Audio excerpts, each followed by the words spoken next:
Bonjour les amis. Alors aujourd'hui, on reçoit quelqu'un que vous connaissez parce que c'est une icône. Tout le monde connaît Michel de Seye. Donc aujourd'hui, et ben voilà, il est là, il est avec nous, Michel, et on va parler un petit peu de son actualité d'une part, et puis on va évoquer la conférence qu'il va nous faire. Je crois que c'est le 29 mai que tu es prévu, toi Michel, de mémoire, il me semble. Donc le 29 mai prochain à Cajar pour le Festival des rencontres de l'inconnu féminin et masculin sacré. Bonjour Michel, comment ça va? Bonjour, mais ça va, merci beaucoup de me recevoir Ouais, pour parler de choses et d'autres. ouais. Et, Alors dis-nous un petit peu, ton actualité aujourd'hui c'est quoi?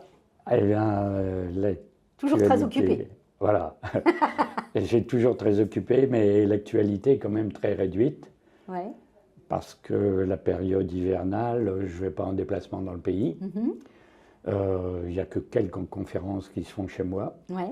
Et je reprends à aller en visite et en conférence un peu partout à partir du mois d'avril, quoi, en gros. D'accord. Jusqu'en septembre, ça se clôt en septembre. Alors les dernières conférences que tu as données, c'était quoi? Ah, alors là, c'est un petit peu compliqué parce qu'il y en a en visioconférence et il y en a dans mon programme officiel. Donc en décembre, j'ai fait la présentation de l'année astrologique Ouais, on l'a 2025. vu, on l'a vu, ouais. Voilà. Et Qui est une catastrophe, faut quand même le dire. alors, ce qui s'annonce est assez remuant, il faut bien le dire. Catastrophe peut-être forcément, mais beaucoup d'effervescence, de changements, de remise en cause de choses, de Ben, choses bloquées qui vont. Il faut dire que soudain les alignements sauter. planétaires sont un peu particuliers en Oui, plus, oui. hein, ils sont Là, cette année. Hein. Ouais. c'est très particulier cette année, alors que l'année prochaine, il y aura quelque chose qui va être plus en continu. Ouais. Hein, tandis que là, il y a des aspects qui se font et qui se redéfont pour se refaire l'année Il y a prochaine. des rétrogradations de Voilà, planètes. voilà, c'est c'est ça. Donc on est un peu dans un système où on va avoir une avancée, un recul, une avancée, alors que l'année prochaine, j'allais dire, on fait du continu. Et je ne peux pas refaire la conférence. Oui, non, tu vas pas Il là. faut tu vas aller pas là. donc la voir Oui, il sur, faut aller la regarder, elle est très intéressante. sur ma chaîne YouTube, quoi. Voilà, sinon j'ai fait quelque chose avec un monsieur qui gère une chaîne qui s'appelle Histoire et Révélation. Mhm. J'ai fait quelque chose sur les sources occultes du nazisme. Ah oui, c'est très intéressant Ouais, aussi ouais. ça. Les sociétés du Vril. Oui, par Ouais, exemple, ouais. etc., etc. Donc il y a eu un petit programme là, Ouais. pour le début de l'année. Pour l'instant, pas beaucoup. Là, Voilà. ça recommence Là, ça recommence là. là, Bon, là alors, maintenant. Alors, parle-nous de la conférence que tu vas nous proposer donc au mois de mai prochain au festival. Déjà, quel est son titre? Et puis, Ah oui. dis-nous de quoi tu vas nous parler. D'abord, je voudrais dire que c'est très bien de prendre comme sujet le féminin et le masculin sacré. Ouais. Alors, bien Tant sûr, mieux. si le féminin sacré est toujours porteur, quoi. Quand Ouais. on traite de ce sujet, bon, ça plaît hein, au public. Bon, au lieu de dire, ben voilà, on va parler du féminin, moi je parle plutôt du féminin, donc de l'amour courtois, de la femme dans l'histoire, etc. Et d'autres, plutôt du masculin. Là, j'ai voulu faire un petit peu original. C'est bien sûr, comme il y a toujours un conflit masculin-féminin, ça ne va pas de soi que la femme règne en reine sur le monde et que les hommes disent rien. Donc j'ai intitulé la conférence La guerre des sexes, de la déesse mère jusqu'à la femme de l'ère du Verseau. D'accord. Alors forcément le titre va peut-être faire un peu d'inquiétude. Parce que guerre des sexes, on va dire, bah là vous avez parlé des règlements de compte hommes-femmes. Le problème c'est que dans l'histoire il y en a. Ben, non seulement il y en a, mais il n'y a même que ça. Malheureusement, que ça. et puis on parle toujours, alors en ésotérisme bien entendu, de l'union, bien sûr, du féminin et du masculin, toujours un côté alchimique, C'est-à-dire que Complètement. l'alchimie, en gros, c'est de réunir les contraires. C'est ça. En alchimie, donc c'est le combat de l'eau et du feu. Donc, bien sûr, Mais le en feu. même temps, c'est des complémentaires. Voilà, le feu, c'est Complémentaires. totalement masculin. L'eau, c'est totalement féminin. Ouais. Bon, l'eau, c'est la femme, c'est la lune. Le feu, c'est le soleil, Oui, c'est l'homme. Et dire, bien entendu, c'est le jour, c'est la nuit. Le jour et la nuit. Voilà. Mais que l'alchimie va dire, ben voilà, on synthétise l'eau et le feu. On fait quelque chose de nouveau à partir de deux choses totalement contraires. Comme quoi on fait une union des contraires. Une union sacrée. Donc, alors en alchimie, ils n'emploient pas ces termes-là, ils emploient le combat du soufre et du mercure. Oui. Le mercure volatile et le soufre fixe. Alors ils essaient de se combattre. Sur les sculptures alchimiques, on voit un combat de deux personnes qui se donnent des coups de poing et des coups de pied. Et dans un cadre alchimique, c'est le combat du soufre et du mercure. Mais à la fin, ils font une synthèse, parce que la pierre philosophale, c'est l'un. Donc on retourne à Le fameux l'unité. vitriol. Donc voilà. Alors c'est un petit peu ça. Alors bien sûr, c'est très dans la métaphysique, là, dans la théorie, on pourrait dire, dans les principes. Puis les gens qui connaissent la vie de tous les jours vont dire, mais on est plutôt à couteau tiré, on est plutôt au bord de la guerre. En clair, toujours un sexe qui veut dominer l'autre, mais à 90%, c'est le sexe masculin qui domine le sexe féminin. Alors, Parce que certainement, c'est la force physique qui prime. voilà. C'est pour ça, je pense, qu'il y a cette domination. Je pense que si la force physique ne primait pas chez les hommes, la domination ne serait pas la même. Oui, mais il faut relativiser un petit peu tout, parce que ce que donne comme aperçu l'histoire, on peut revoir pas mal de choses, parce que très souvent les historiens du passé ont été des hommes, et ils ont fait l'histoire selon le... Évidemment, c'est toujours l'histoire est toujours écrite par les vainqueurs, comme on dit. Voilà, exactement. Et donc, si on part bien entendu de la préhistoire et des temps antiques, où tout était plus ou moins physique, que ce soit la guerre ou que ce soit les travaux, on pensait que l'homme pouvait dominer physiquement la femme. Après, on s'est dit, comme il y a une évolution et qu'on est plus dans la pensée, dans la politique, dans le social, bon, ben là, il n'y a plus besoin, je dirais, dans les temps modernes, d'un affrontement physique. Là, on s'affronte socialement, etc. Mais bon, on s'aperçoit aujourd'hui où on en est, qu'il n'y a pas vraiment d'égalité, pas vraiment de reconnaissance d'un sexe par l'autre. Alors, en ésotérisme, on n'est pas d'accord avec ça, puisqu'on considère que la femme est toujours première. Oui, c'est vrai. L'homme domine, alors peut-être socialement, politiquement, mais bon, c'est-à-dire qu'en fait, les apparences choses, sont trompeuses. voilà, On a l'impression que c'est l'homme qui domine, ça. mais on voit très bien, et d'ailleurs on voit très bien l'influence on va parler de nos gouvernements, on voit très bien l'influence qu'ont les premières dames, et les premiers messieurs aussi, sur les gouvernements, sur les gouvernants. Oui, bien sûr. Voilà, tout est dit. Et donc, bien sûr, on a un peu une caricature de l'histoire. Donc, quand les femmes ont brillé, quand elles ont été des reines, des chefs d'État, etc. On a eu Cléopâtre, on a eu la reine de Babylone, Sémiramis, etc. Dans les livres d'histoire, on ne dit pas qu'elles ont fait tout de travers, etc., etc. Donc, on voit bien que quand on permet que les choses se fassent, elles se font. Alors, bien sûr, comme après des événements, l'histoire est réécrite. Bon, okay.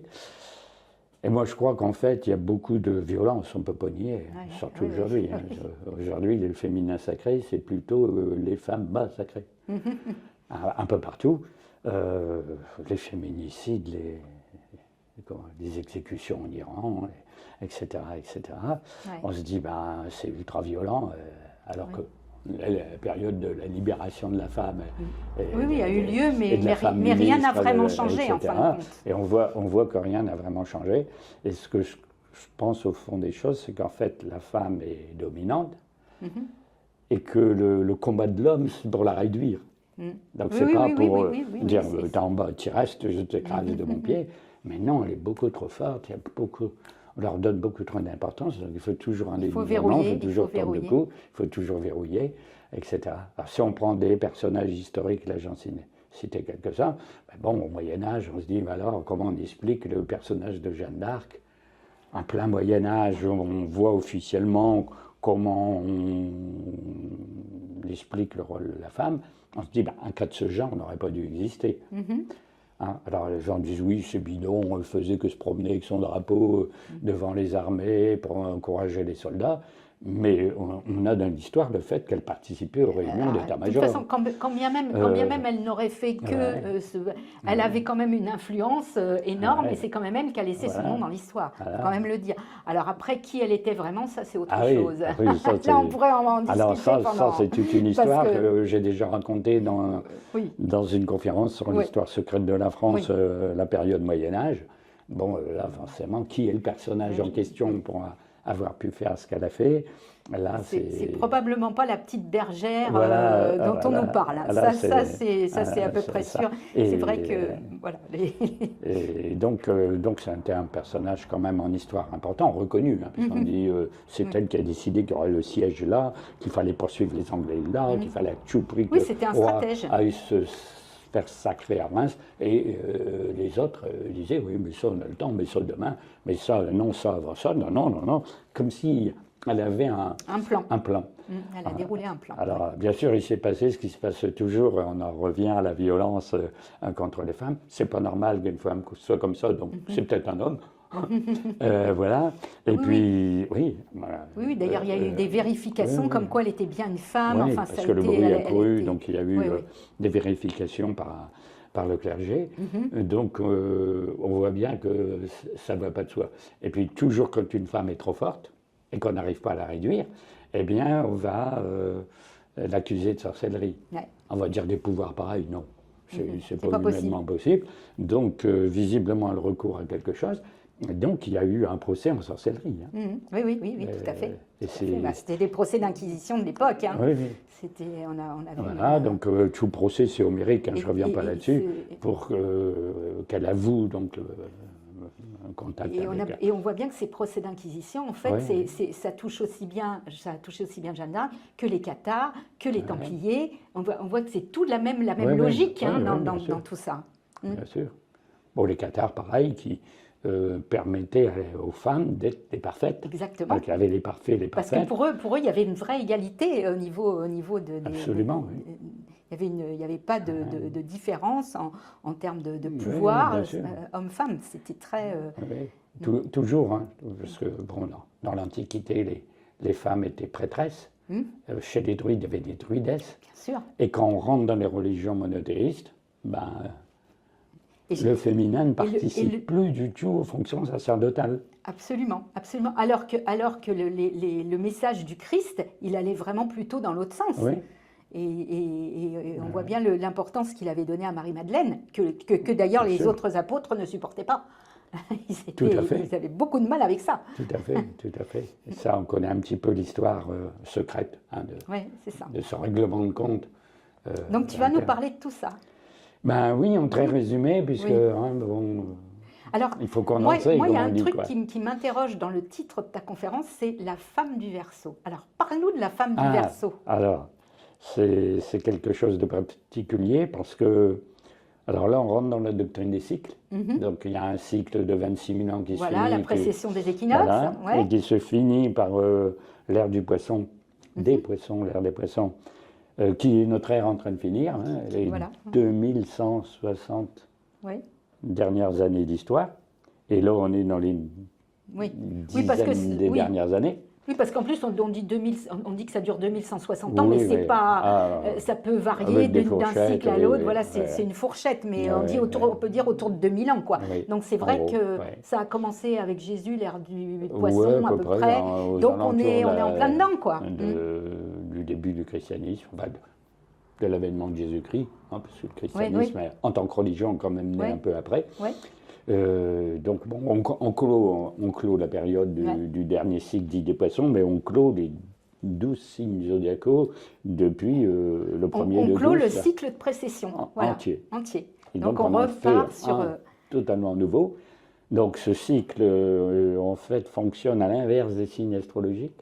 Ouais. C'est-à-dire, on ne fait pas bélier, taureau, gémeaux, on va non. jusqu'au poisson. On fait poisson, verseau, capricorne, et la précession des équinoxes fonctionne dans l'autre sens. Dans l'autre sens. Ce qui fait que, après le poisson, au lieu de venir au bélier, comme dans le zodiaque classique, dans le verseau. Donc on va rentrer dans cette ère, où on est déjà rentré dans cette ère, je ne sais pas. Alors, là, c'est très, très, très, très, très controversé. Ouais.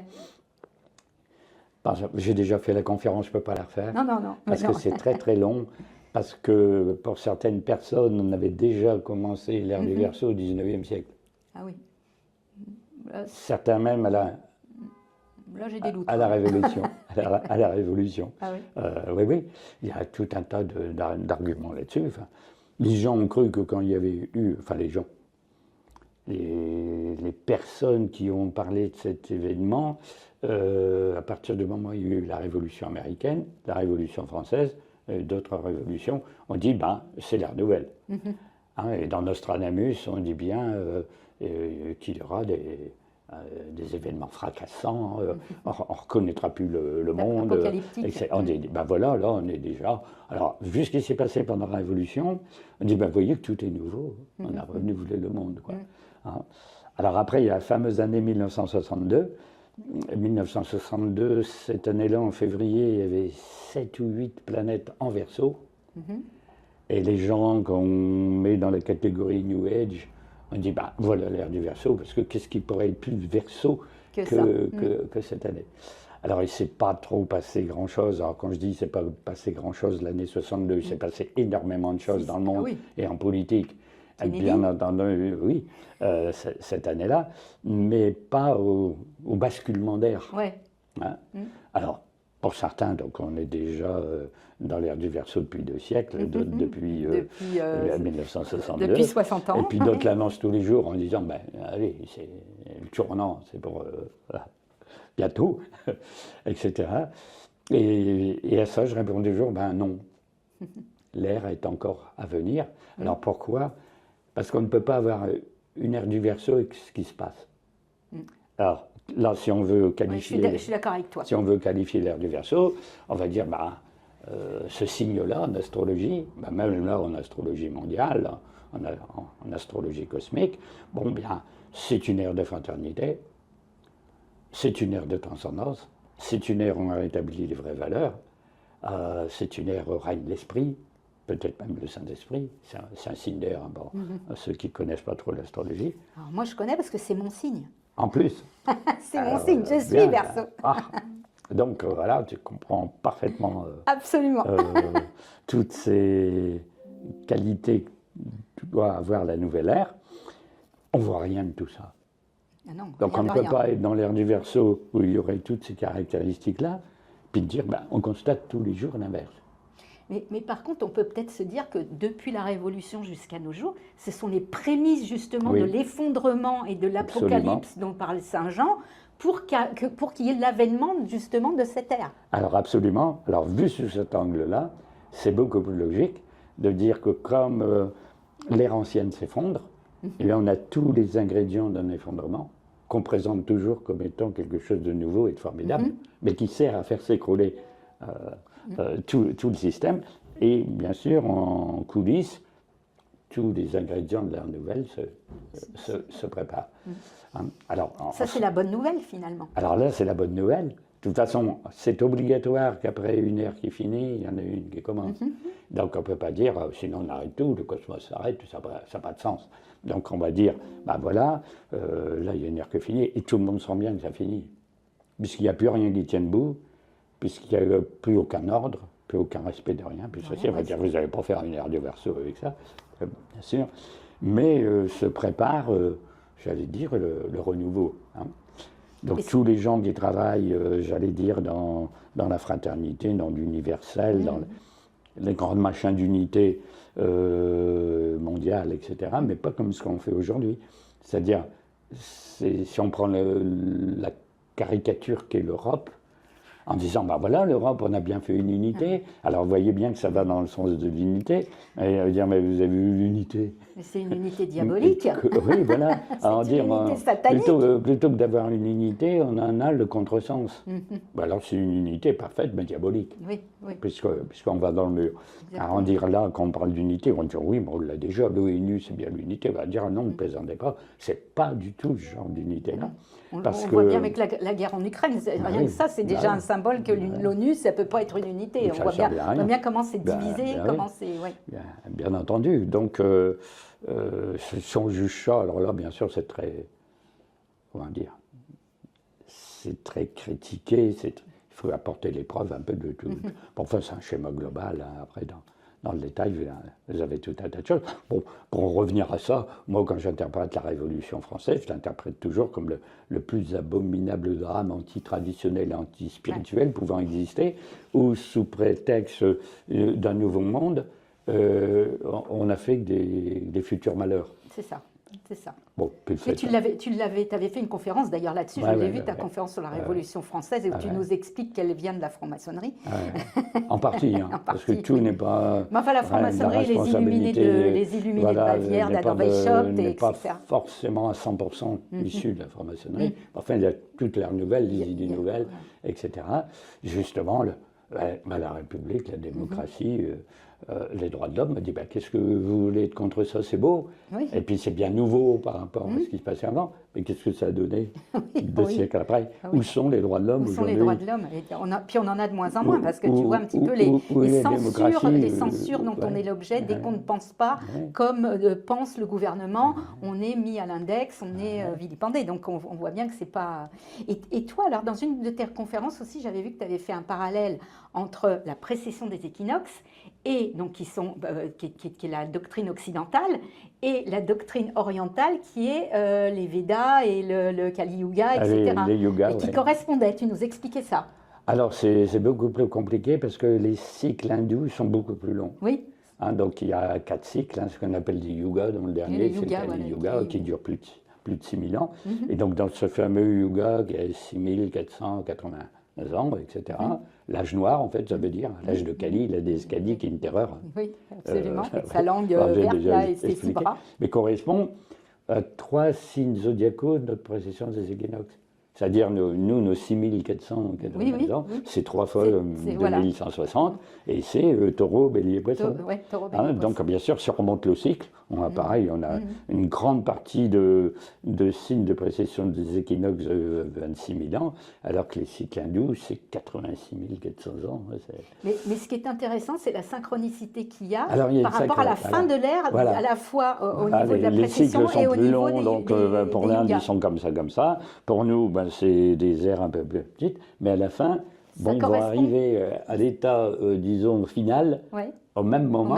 Et c'est ça qui est intéressant. Et avec les mêmes caractéristiques. Quand nous, on va voir la dégradation des 3 dernières ères, et ça correspond aux 6000 ans du Kali Yuga, qui se finissent d'ailleurs les deux de la même façon. Hein. Bon, ça accrédite, quand on étudie tout ça, que le schéma est quand même possible. C'est pas inventé. On ne dit pas, oui, vous inventez une théorie qui est bien plaisante pour expliquer votre marche du monde, mais en gros, regardez, avec des éléments historiques, c'est pour ça qu'il y a cette doctrine des cycles, mais il y a l'astrologie. À telle époque, il y a tel grand aspect planétaire, etc. Pluton est dans tel signe, justement au moment de la Révolution, il est en Verseau. Vous voyez bien qu'une planète... et là, il y a à nouveau. Et là, rentre de nouveau. On se retrouve avec une configuration planétaire qui ressemble à celle de... Alors là, vous voyez bien le cycle, etc., etc. Donc on a bien une concordance des temps. Puis moi, comme j'ai été de formation historien et que j'ai été professeur d'histoire, j'ai essayé de mettre les choses dans le parallèle. Le Kali Yuga annonce une décadence totale de tout. Qu'est-ce qui prouve décadence de tout? Les aspects planétaires sont très durs, mettons un carré, Uranus, Pluton, c'est terrible pour tout casser. Et les événements historiques, c'est ça, vous voyez bien tout. Et là, on a un carré Uranus-Pluton? Non, il a eu lieu dans les années 2007, D'accord. 2007-2008, c'était l'effondrement financier. Oui, c'est au moment de voilà, c'est au moment de la crise des subprimes, etc. Oui, c'est ça. Ouais. C'est ça. Donc ça correspondait encore une fois. Donc les conférences qu'on présente l'année, on dit ben voilà. Et après, on fait le bilan l'année suivante pour dire vous voyez, ça a eu lieu comme ça. Ça ne veut pas dire que c'est juste à chaque fois, mais bon. Et donc on dit oui, c'est bien beau, tout le monde attend la nouvelle ère. Et on se dit mais comment elle va être? Elle va être avec toutes ces Et quand La question, c'est quand? Alors, le quand, là, je réponds tout de suite, il n'y a pas vraiment de date précise de dire que ça départ tel jour à telle heure. Évidemment. Parce que l'air qui se déliquesse un peu sans date finale d'effondrement. Mais on est au bord de l'effondrement, on n'a pas de date précise. Puis après, ça va être passionnant, Michel. Ça redémarre. Donc, on va dire comment seront les choses. Nouveau gouvernement, nouvelle religion, nouvelle conception du monde, peut-être nouvelle urbanisme, tout est nouveau, on renouvelle tout. Hein. Uranus, c'est le dieu d'origine, hein. Dans la hiérarchie des dieux. Oui, et c'est la planète maître signe du Verseau, l'Uranus. Ben justement. Voilà. Donc on revient. On y revient, on est en plein dedans. Pour dedans. répondre à la question que tu posais, et pourquoi la femme de l'ère du Verseau, c'est parce que la femme va être rétablie dans son rôle. Donc elle va être vraiment elle-même, elle va avoir toutes les qualités qu'elle a toujours mis en valeur pendant toute l'histoire. Et au lieu d'avant dire, non, tu ne commanderas pas, tu t'écraseras, tu ne seras pas président, tu ne seras pas ceci, etc. Là, elle va dire, tout à fait, mais comme un homme. C'est-à-dire que là, il y aurait une vraie égalité. Ça ne veut pas dire que ça va balayer dans l'autre sens, que les femmes vont tout commander, qu'on revient aux déesses mères qui commandaient tout. Parce qu'au début, dans le mythe, on raconte un petit peu ça. Au départ, étaient les déesses mères, elles commandaient tout. Et puis après, l'homme, justement, dans la guerre des sexes, a dit qu'est-ce que c'est que ces déesses mères? C'est pas elles qui doivent diriger le monde. Et ils ont voulu prendre le pouvoir. En prenant le pouvoir, ils ont instauré le patriarcat, qui a remplacé le matriarcat, la sainte teinture de vie, terrible. Et nos fameuses religions monothéistes sont patriarcales. Eh oui, complètement. Pas possible.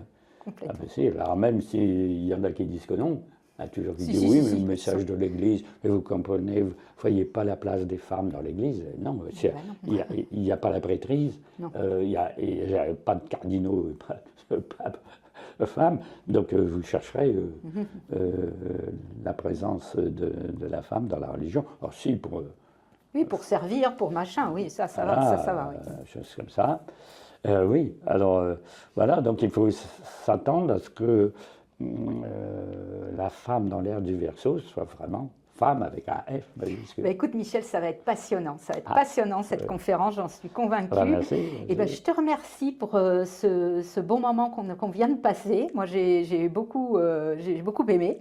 Merci. J'ai beaucoup aimé dialoguer avec toi. Merci. Et puis on va saluer nos amis. À bientôt les amis pour une prochaine vidéo. Au revoir. Au revoir.